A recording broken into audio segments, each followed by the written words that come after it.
The U.S. housing market is in crisis, specifically around affordability. President Donald J. Trump, now in his second term, has promised bold action through Agenda 47 in interviews and rallies. He has vowed to make housing more affordable again, but what does that really mean for American people? Today, we're going to dive into three critical questions. What are Trump's promises for the housing market? What is the current status of today's housing market and its crisis? And most importantly, what action could he take, or does he need to take, to turn his promises into reality? From skyrocketing mortgage rates, now in the high sevens at one point, record low percentages of first-time home buyers actually buying properties, and the status of the housing market feeling more like a corporate monopoly board than an actual opportunity for opportunity. The battle to fix it begins now, and joining me as always is the number one followed mortgage lender on the planet, Mr. Scott Betley. Say hi to everybody. What's up, guys? Happy Friday. We were just going over, dude, 13 years now you've been writing mortgages. How's that feel? You're like an old man. Yeah, it's unreal. I feel like I got in the industry a few years ago, honestly, and I looked up and here I am. So where can people follow you for the next 13 years you're going to be writing mortgages? Yeah, you can follow me on TikTok, YouTube, Instagram, Facebook. Hopefully TikTok sticks around, after the next week, but we shall see. The guy we're talking about, as anybody's watching this, will know here in about a week and a half whether the guy we're talking about today actually does potentially save TikTok. But that's not what we're talking about today. The topic of conversation is housing. And what I'd love for us to do is we actually have some slides to walk through what 5 problems or 5 promises that Trump is aimed to solve. So let's walk into some of these slides real quick and get into what Agenda 47 laid out for fixing the American housing market. Now, Scott, you and I have gone through this plenty of times, walking through what he has said he's going to do. There is no official policy plan that we have in our hands right now. We know Scott Turner will be the head of housing and urban development. He will be right in the fray of whatever is done to make housing more affordable. But Scott, before we start walking through these slides together, what's the number one thing, if you could wave the magic wand, to have done to today's housing market that you think would make it more affordable from day one? For me, I think it's inflation as a whole. You look at the fact that inflation has caused goods to go up. I mean, everything across the board, energy, insurance, it's compounding. It's affecting everything. It's affecting interest rates. And I think that if he can get inflation under control, I mean, it's started to tick up over the last few months, and it's not looking like it's heading in the right direction again. So we're really unsure of what the next few months or the next year holds, because we're kind of back in this hiatus of, are they going to keep rates higher for longer because the inflation's going up and the job market's showing strength? We don't know. But I think it's inflation. If he can get that down, interest rates will come down. Everything else will become more affordable. And I hope that income goes up in the interim, because income, unfortunately, needs to increase as well for most U.S. households. Median household income is one of the numbers we're tracking, because you're right. It's maybe the most important number besides the one you brought up, inflation, because if costs aren't going down sequentially while people are slowly making more money, wages are slowly going up, we're not going to see affordability get tackled. And right now, we talk about housing like it's not leading the charge on these inflation reports.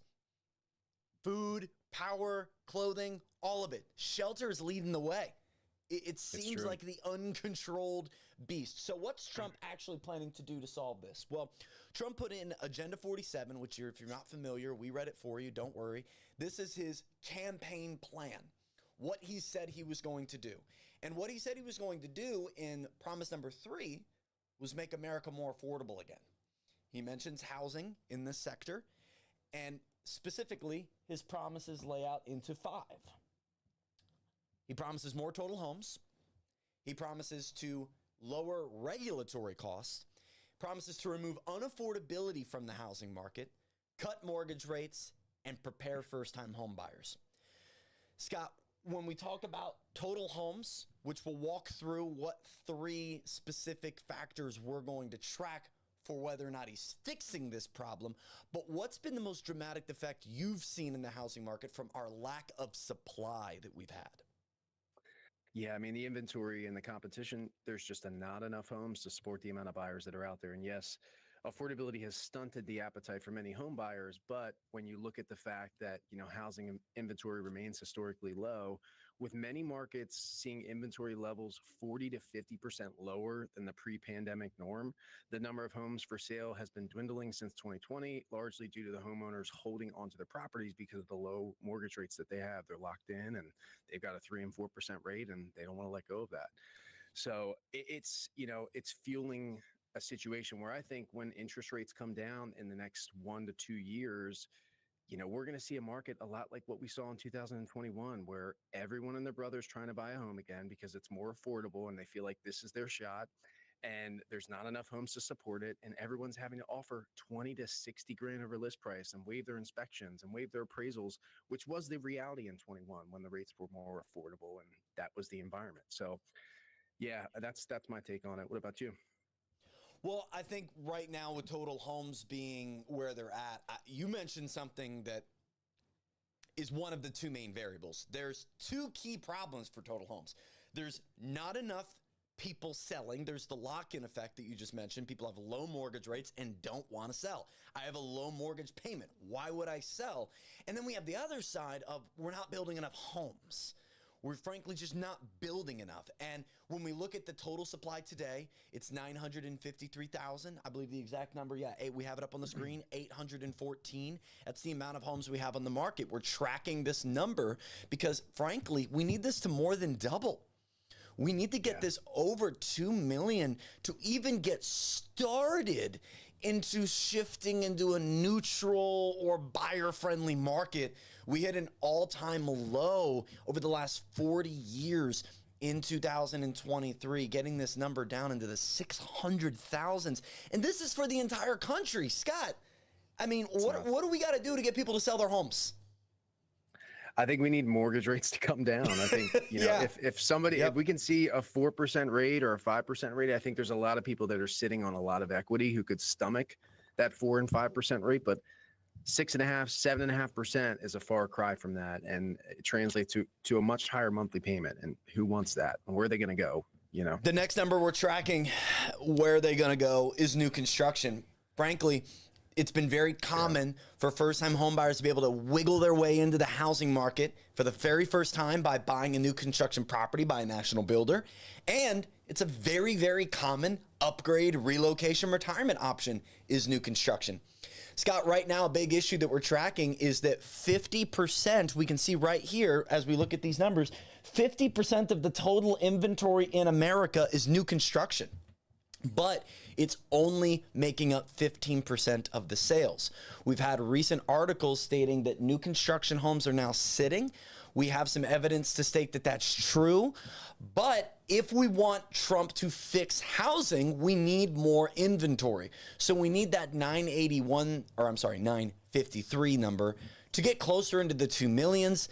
And we need new construction to follow right along, bringing us up and above 750, 850. What do you believe is the number we need to hit new construction-wise to have a healthier market, Scott? I would say at least 1.5 million homes a year. I mean, this is going to be something that's going to have to be incrementally done over the course of 3 to 5 years. They're not going to be able to solve this deficit over the course of a year. It's just not really possible. But I think it's also a mix of the regulatory costs, which, do you want to get into that now? I mean, it's the amount of cost these builders face. It's absolutely insane. And I know we've shared this stat before, but roughly $100,000 in regulatory cost before they break ground, before they buy their materials, before they pay the labor to just build a property. And that translates to the reason why we don't have starter homes in the U.S. anymore at the $250 price point and $300,000 price point. There's a few, but there are few and far between. So I think, the regulatory costs they've just gotten out of control. Regulatory costs account for approximately 35 to 40% of total construction costs for a new home, a sharp increase of about 25 to 30% since 2010. Man, so it's very significant. You're bringing the fire, dude. Preach on, because you're hitting the nail on the head for new construction. New construction companies are having to pay an exorbitant amount. That affects the next number, building permits. Building permits, that is a firm indicator, a beautiful leading indicator on whether or not builders are planning on building. What's the investor sentiment on building? Are we building enough homes? Are we planning to build enough homes? And regulatory costs are a huge reason for that. Now, we're only able to track one item when it comes to regulatory costs, and that's how much it actually is. And right now, it's 24.5% of the purchase price is regulatory costs, permits, zoning compliance, environmental study, structured fees that communities and municipalities are getting to, yes, increase their sewer systems, upkeep their schools, upkeep the different community aspects that come with growing population and more homes. But it's frankly gotten out of control in most areas, and it's preventing new construction companies from wanting to build. So we want to see this building permit number get up. I want to go back to that real fast to look at this number. We want to get building permits up. This is one of the closer numbers to where we need to be. We're at 142,000. We need to get closer to 185,000, and this is a monthly number for as far as building permits go. Regulatory costs is an interesting one, though, because we're actually tracking bills. Bills is what is going to change what's going on in the regulatory world. Fees, how it's structured for zoning costs, permitting costs, things called EDUs, equitable dwelling units. These are the things that need to shift, need to change, and we're tracking two bills currently. HB 86, I skipped it, 04 is currently in Congress being reviewed for rehashing regulatory fees and rediscussing how we format this. And then our other bill is out of the Senate. It's 4460. Both of these are new bills to 2024 and don't have a lot of momentum. If they did get some momentum, Scott, we could see regulatory fees come down. Do you think that would lead to more people buying new construction? I'm torn because I want to say yes, but I'm also, in a position where I see all these horror stories nationwide from these D.R. Hortons, from these huge builders that, are in every market. And unfortunately, the quality of work, the materials that they're using in this day and age, you could argue that purchasing a home that was built before the 80s or in the 80s, you have a much better property. It's built better. The wood's stronger. Like we were talking about this last week, the wood that they use today to build homes is much different from the wood they used 20, 30, 40 years ago when it was just hardwood. It's just drastically different. So I think when you look at that, I'm torn. Like I would want to say that it would make an impact, but also, how many consumers are aware of that situation with these builders? But not many. And many would make the counter argument. I'm one of them. The counter argument to lowering regulatory fees is you're lowering the regulation in home building. And many would argue, especially on places like TikTok, where we see home inspectors ripping these homes apart, finding gaps in everything you can find gaps in, finding nail pops and everything and nails in. Like when the trusses aren't even done right. I mean, oh my goodness. Yeah, and when you're talking about lowering the regulation, lowering the barrier of entry, a lot of people think you don't want to do that in an area where we're already starting to see people pumping out garbage. Yeah. My side of the argument would be there are areas in the regulatory cost structure that would not alter or affect the quality of the build. I think the quality of the build, as the buyer, can be affected simply by having a 2-layered home inspection.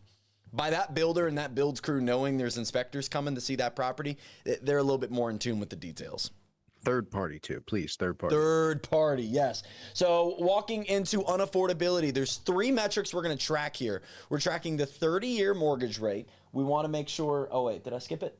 Oh, it starts at the affordability index. Affordability index, HAI. HAI is the median income versus the median home value. And this is a ratio that's typically been in the 110 to the 120 plus range. In 2021, this number was 144. This is the clear determining number of how affordable is America's housing market. Being below 100 for a long period of time is not something historically this document has ever done. for 2023 on through now, we have been below 100. So, Scott, seeing this number increase would lead to more people buying. But do you believe if interest rates dropped that first-time buyers would have an advantage, or everybody would get an advantage? Yeah, I think everyone would get the advantage. And unfortunately, there's sellers and people that have had assets over the last 4 to 10 plus years who have been able to take advantage of the equity increase because of what's happened over the last 4 to 5 years. What do you mean by take advantage of the equity increase? Explain that for me as somebody who doesn't own a home, doesn't even know what equity is. What do you mean by that? Absolutely. Yeah. So since 2020, home prices, home values have gone up, 30-40% nationwide in most markets. So that alone, you bought your house in 2019 for 500 grand. It went up 30 to 40%. Now it's worth $750 to $800,000 today. And you're sitting on $300,000 in equity, meaning, what the property's worth as opposed to what you owe on the mortgage. And those buyers are just going to be so much better equipped. They've got all that money that they can use for the down payment to be able to negotiate with the seller and make their offer more attractive. So I think it's going to help everybody. It's not just the first-time home buyer group. That's why I think something else needs to be done to help, better their chances to some extent. And that's where we track first-time home buyer assistance, and we'll get to that in a moment. You mentioned this at the beginning, core inflation being a number that needs to be dealt with, the CPI index being another number we're tracking for affordability, as well as we're tracking median household income. We're at $80,610 from some sources. Other sources have it as right around $74,000. And just to be clear, median isn't average, meaning if you removed all of the top earners from the median, it's not going to change the median number. Many people cite that if you took the top earners off of the average, that it would drop the average significantly. That's true.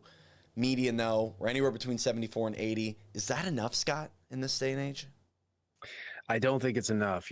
Home prices have outpaced the growth, in income at an unprecedented rate since 2020. As of 2024, home prices have increased more than 40%, like we just discussed, while median household income has risen by about 12 to 15%.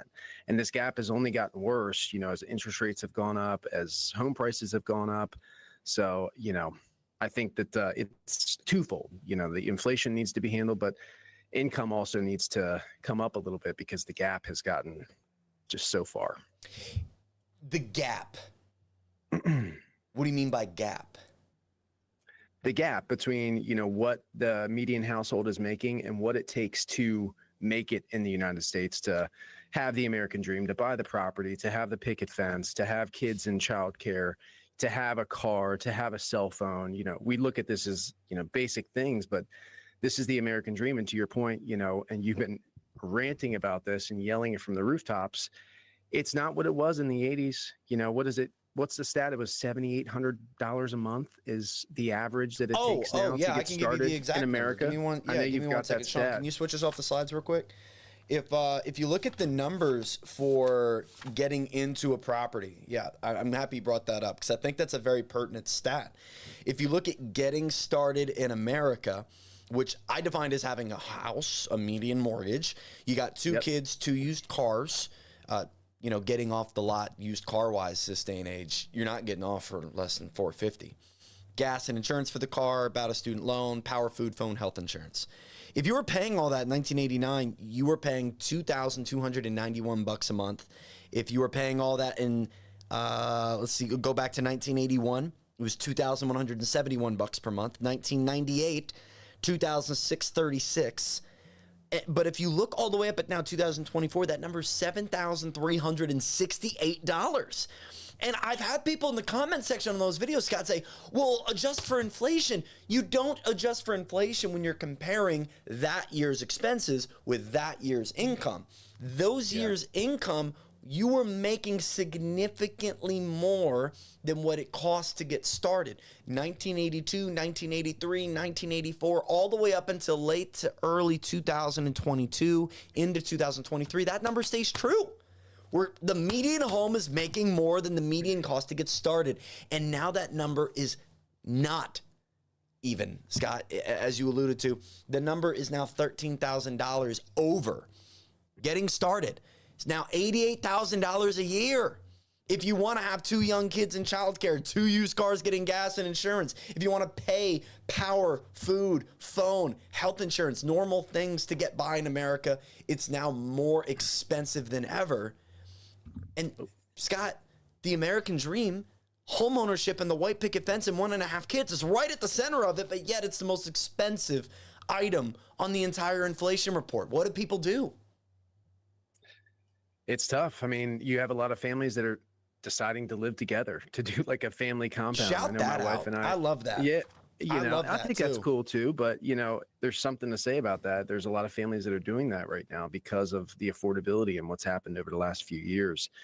So that might be an option, or, it's also being patient. Maybe it's house hacking and renting out the basement and being able to leverage that rent income to afford the property and build equity for yourself. So there's creative ways to look at it, but it's difficult for sure.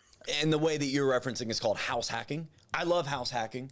I think that's one of the 3, creative or non-traditional ways you can go about home ownership that works. There's a lot of people like, I want to build a tiny house. Like, you probably can't.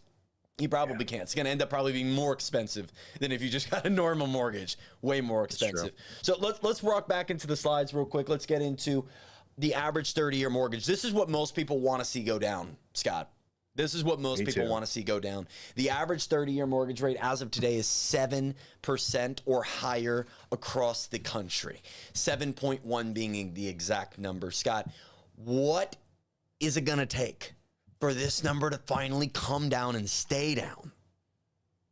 It all comes down to inflation and the job market. We've seen inflation start to tick up over the last couple of months. It hasn't been a huge uptick, but it's small, but it's noticeable. And the Fed's 2% benchmark, rate that they want on inflation, they're nowhere near that level. And now we're in a position where we started to see the job market deteriorate about 4 to 5 months back. And now over the last 3 to 4 months, the job market has picked up some steam. It's showing more strength. The unemployment rate went down today. So now we're in a position where a lot of these experts are forecasting less rate cuts for next year. There's a lot of uncertainty. We're not sure. No one has the crystal ball, and the 2 metrics are inflation and employment. So those are going to dictate what happens next. Well, you brought up the stat, 60%. It is 60% more expensive to get a mortgage in 2024 than it was just 4 years ago. 60. Just 4 years. And there's people that will yell, Scott. There's people that will yell, well, I was able to get into my first home. I was able to do it. Why can't you? Dude, it's not even close to being similar. Just 4 years, 2 years. It's not even close. But then you look at the stat that 80 or 89% of those homeowners who say that, they couldn't afford their home today. 82, if they had to buy it. Yeah, it's 82%. 82% of today's homeowners with a mortgage couldn't re-qualify for the very home they're in. Exactly.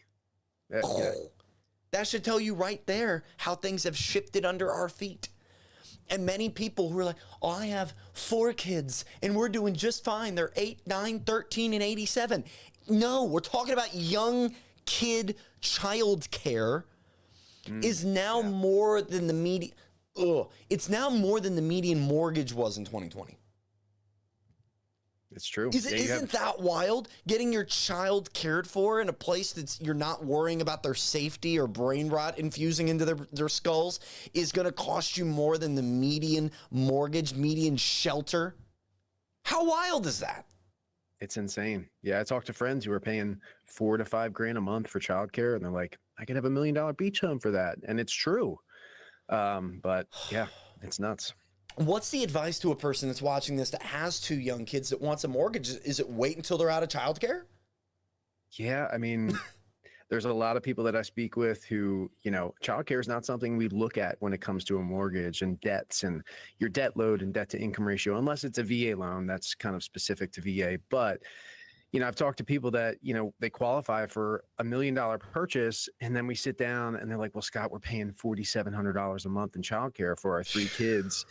And, we feel like we can only afford a $2,500 a month payment now because of that. I'm like, wow, I that's not even something that we account for. So I get that. And it's definitely something that you want to pay attention to. But My wife and I, we pulled our kids out of school. We're doing the homeschool thing. My wife quit corporate healthcare because we were paying upwards of $5,000 a month for childcare as well. And it just didn't make sense. It's too expensive.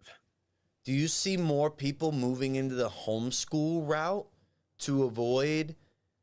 I guess that's a separate side because that's more, it seems like, an avoidance of the public school system. But are we seeing more people take on their own childcare, decide, hey, this second income we were receiving is actually less than what we pay childcare, so it's better to just stay home?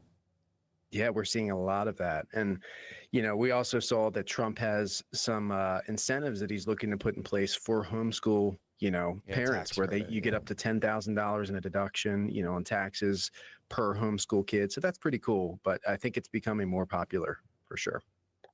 Agreed. Well, mortgage rates will center around that. We'll continue to move on. The 10-year Treasury yield being another number we are tracking. This, along with things like the Home Affordability Index, the CPI report. Tracking these numbers will give us a very, very clear picture as to what's going on in our mortgage world. The other number that we would track, and this number follows inflation pretty much in tandem, is the Fed rate. We mentioned the Fed. We mentioned Jerome Powell. We do track what he says and comes out with at the end of each and every month. December came out stating there would only be 2 cuts in 2025. We'll see if he stays true to that, stating there will only be a half-point cut, 2 quarter-point cuts in total.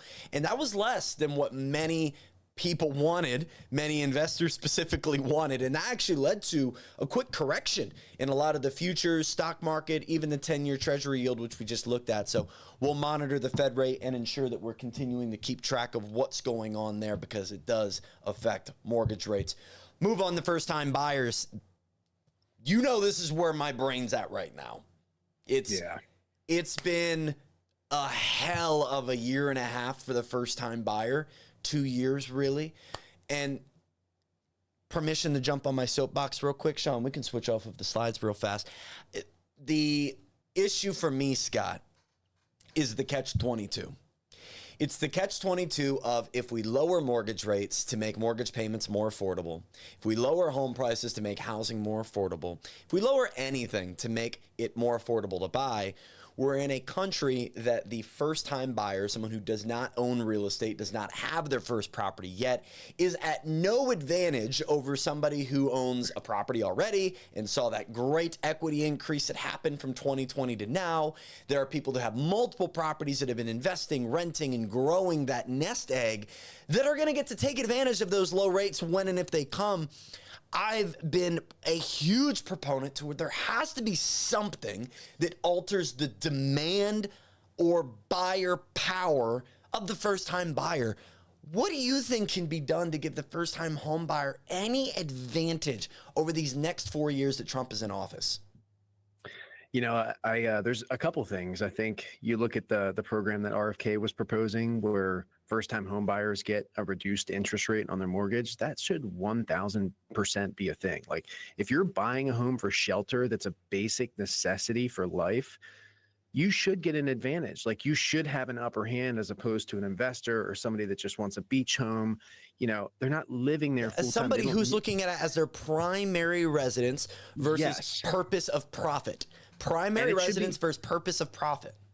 And it should be tracked almost like a homestead tax credit where, you move out of there and you decide to put a renter in there. You don't get that incentive anymore. Now it goes back to whatever that market rate was when you closed. But, that's one thing. And I think when it comes to the down payment, there's a lot of tools and programs out there, down payment assistance programs. I have one gentleman that's closing in 3 weeks with $400 out of pocket through a Maryland grant program. The seller's covering all of his closing costs. So there's opportunities like that. But those two things, that's my focus and what I think. What about you?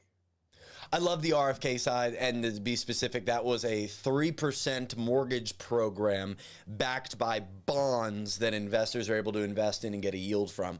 I love the idea. I think the biggest cork in the problem is creating a high enough yield that investors would want to invest in that bond.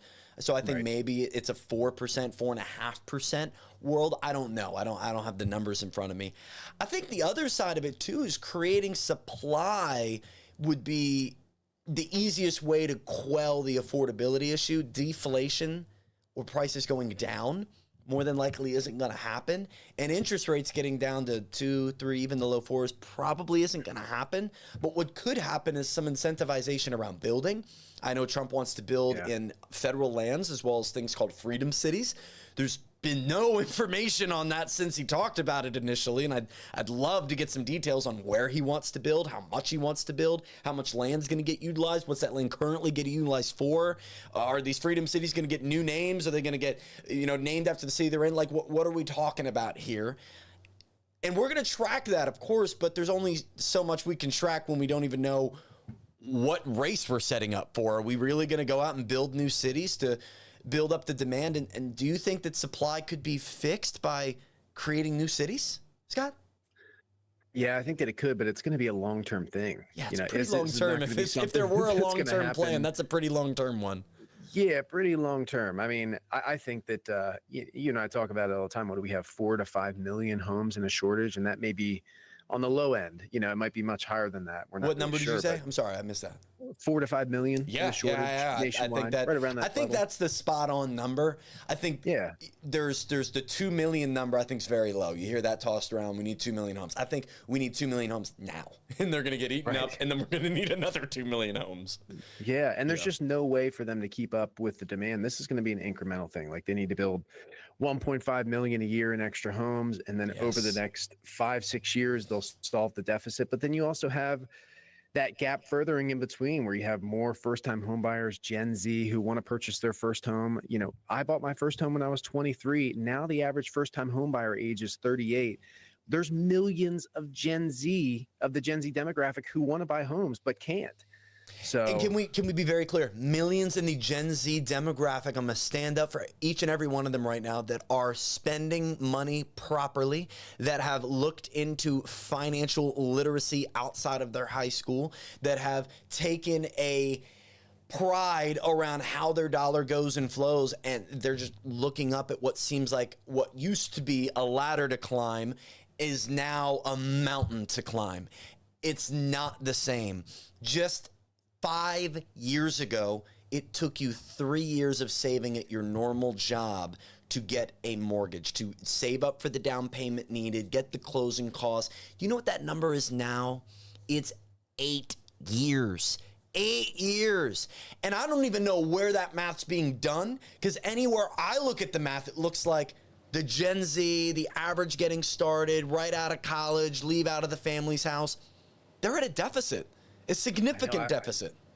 I don't understand how they're saving, honestly. Exactly. I don't understand how the savings even happening. Nevertheless, investing, nevertheless, vacation, nevertheless, anything that comes outside of building a necessity, a nest egg, putting kids to the side in exchange for getting life started financially is an odd time for our country to be in. And that's why I think a lot of people are looking at Trump. Let's get back into these slides as we finish out preparing first-time buyers. This is where I'm most passionate, and that's why we need to track how many mortgage applications are actually happening and coming in through people who have never owned real estate before. We got to track that number.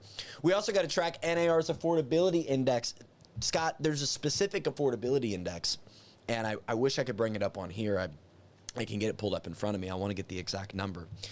The NAR affordability index separates those who own property already and those who do not own property. And it's the only place online that I can find where this disparity is actually mathematically separated.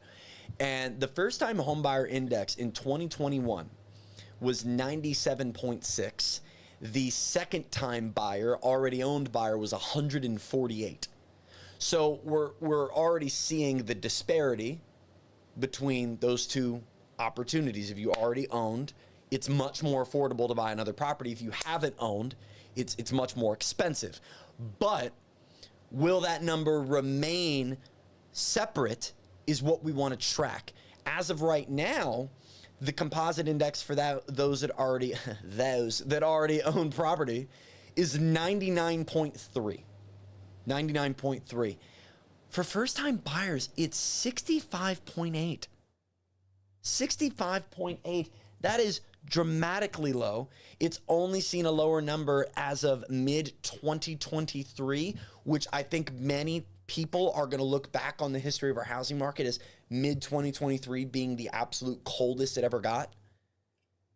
We are in a point right now for first-time home buyer affordability where it's historically bad. Scott, what can be done over these next 4 years to shift this historically unaffordable first-time home buyer housing market? Inflation's got to come down, and interest rates need to come down, and they need to build more homes. Stop with your logic, okay? Stop giving me these super logical and based answers. It's got to be a multi-pronged approach. I don't think there's one thing that's going to fix it. So, there's a lot of stuff that needs to be done. It's not just one thing.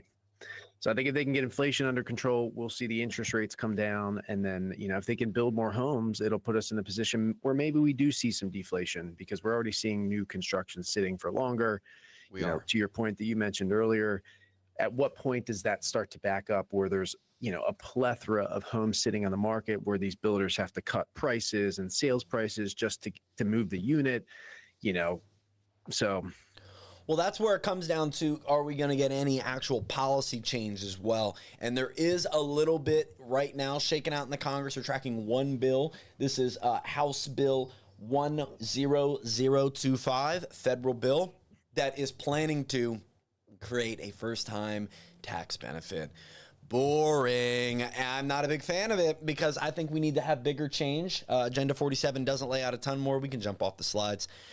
Agenda 47 doesn't lay out a ton more ideas around first-time homebuyer benefits. But, Scott, the very first segment of his promise, if you read it, says, prepare first-time buyers. It's the very first line, but yet there's not been any actual policy detailed promise. Again, Scott Turner leading the housing and urban development side. I would love to get some details. Haven't gotten any yet. You've stated before that if we can cut inflation, we can actually throttle down this inflation crisis we've been going through, that we would see rates come down on mortgages because the Fed rate, 10-year Treasury yield, they would drop. And that would lead to more affordability. But again, that would lead to affordability for everybody, Scott. How do we create affordability for the first-time buyer? Yeah, I mean, we need more starter homes. Like we talked about this earlier, these regulatory costs that these builders face. There needs to be something carved out for a $200,000 to $300,000 community where investors cannot swoop in and buy these properties. They're slated for people that need shelter, first-time home buyers, people who need a primary residence. There's many things that need to be done. There's just not one thing that's going to fix it. So I think that's why we need this multi-pronged approach. Inflation, building, we need employment and income to have an uptick, which we're seeing right now. The job market's pretty strong, but income is just not keeping up with the cost of living. So there's many things that need to be done. Building, inflation, income. I think those are the core items. What are your thoughts? Well, what I'd like for us to do is walk through what he needs to do. We've walked through where we're at. We've walked through the 5 promises he's made. He's promised to bring more homes to the market, cut regulatory costs, remove unaffordability, cut mortgage rates down, and prepare first-time home buyers. What does he actually have to do to make good on those promises? Well, we've discussed total homes.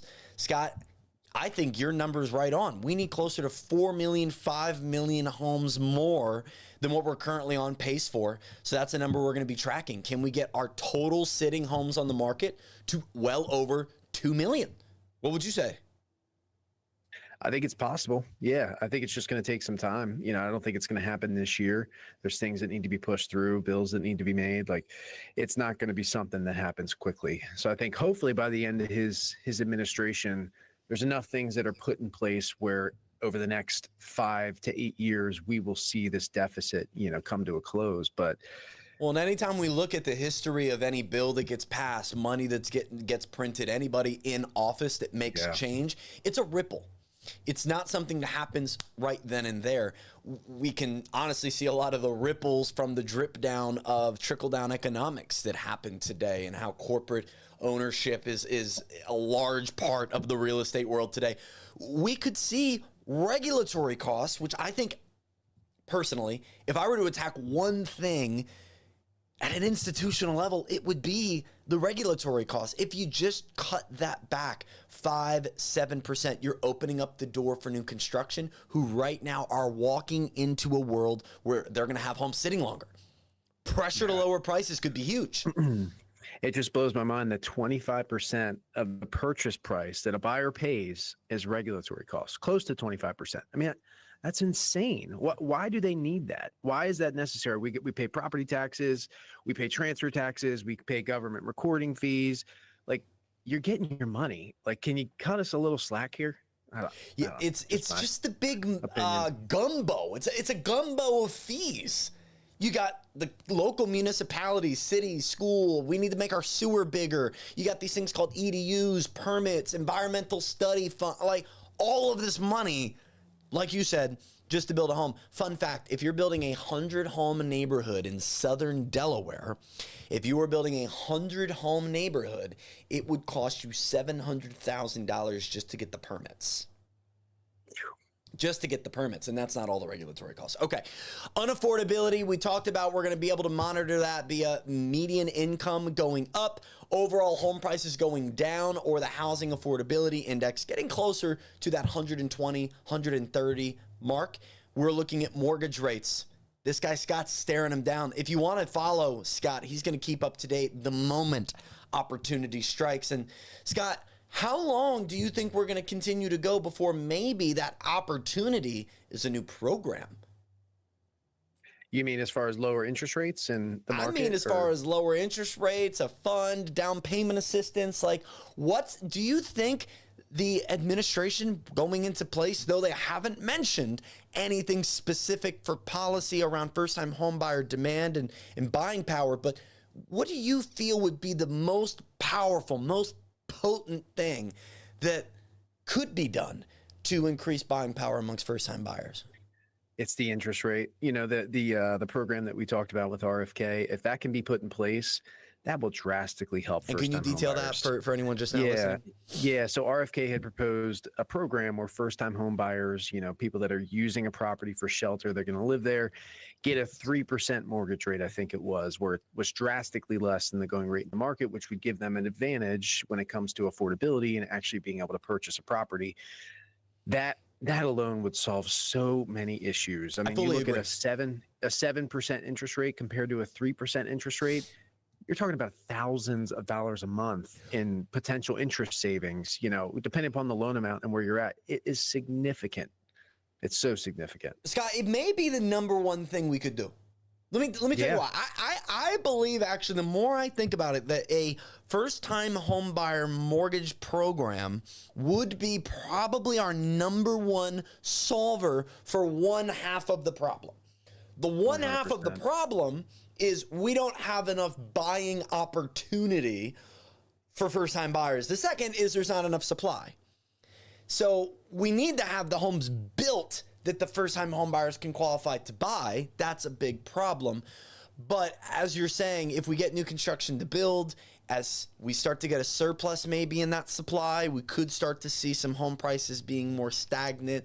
Maybe more first-time home buyer homes are built. But overall, we need unaffordability rid from the first-time home buyer housing market. We need more homes. We need more programs. The mortgage rates we will follow, specifically the 30-year rate.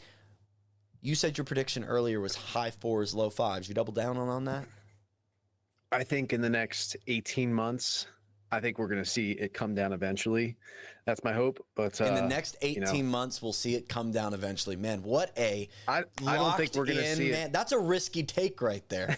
I know it's super conservative, but no, I think this year, 2025, we're going to see rates remain higher. They're probably going to be in the high to mid 6s, pushing 7%. I don't think we're going to see much progression. Here's what I think is going to happen, dude. I'm on the complete other side of the fence. I think Trump's number one goal is the trade deficit. I think that the trade deficit is his number one monster he wants to attack. We're trillions in debt every single year because of our trade deficit. We are adding to what we owe. If he fixes that, which is not a 4-year fixable problem, just to be very clear, if he gives momentum toward that being fixed, all I'm going to say is that's going to inflate our dollar. You cannot lower the deficit without increasing the strength of the dollar. You can't do both. You can't strengthen the dollar and lower the trade deficit. It doesn't happen.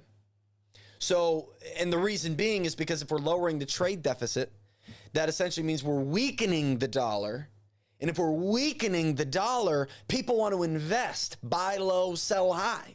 So other countries put their dollar into us, and that inflates things. So it's this convoluted economical soup that all leads down to the questions we want answered. Will housing become more affordable? Will living life in America become more affordable? And that's why we're tracking those numbers.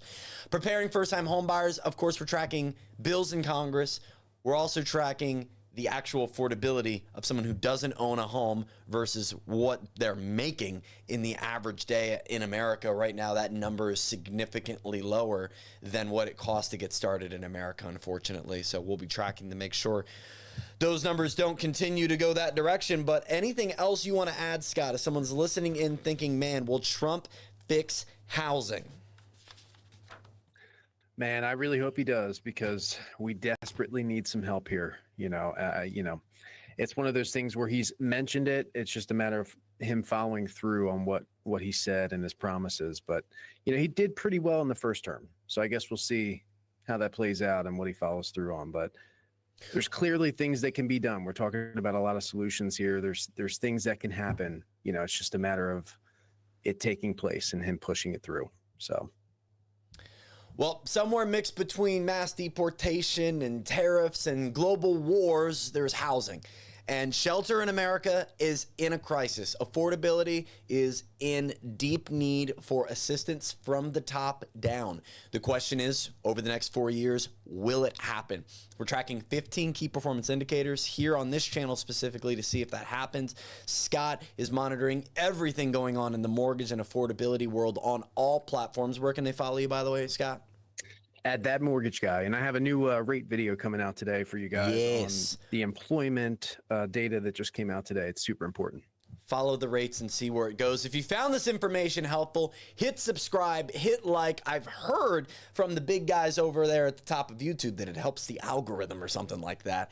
And if you want more information specifically from Scott and I, we're on Instagram, Facebook, YouTube, TikTok, OnlyFans. I think Scott's on at That Mortgage Guy and at Zachary Loft. We're here live every Friday bringing you up-to-date modern time problems with modern time solutions, meaning 2025 is here and every year before it is gone. It's different, and we need to talk new problems, new solutions. The current problems: first-time homebuyer affordability, supply. Over the next 4 years, will Trump be able to attack these problems and bring a solution to America's unaffordable housing market? See you soon. See you guys.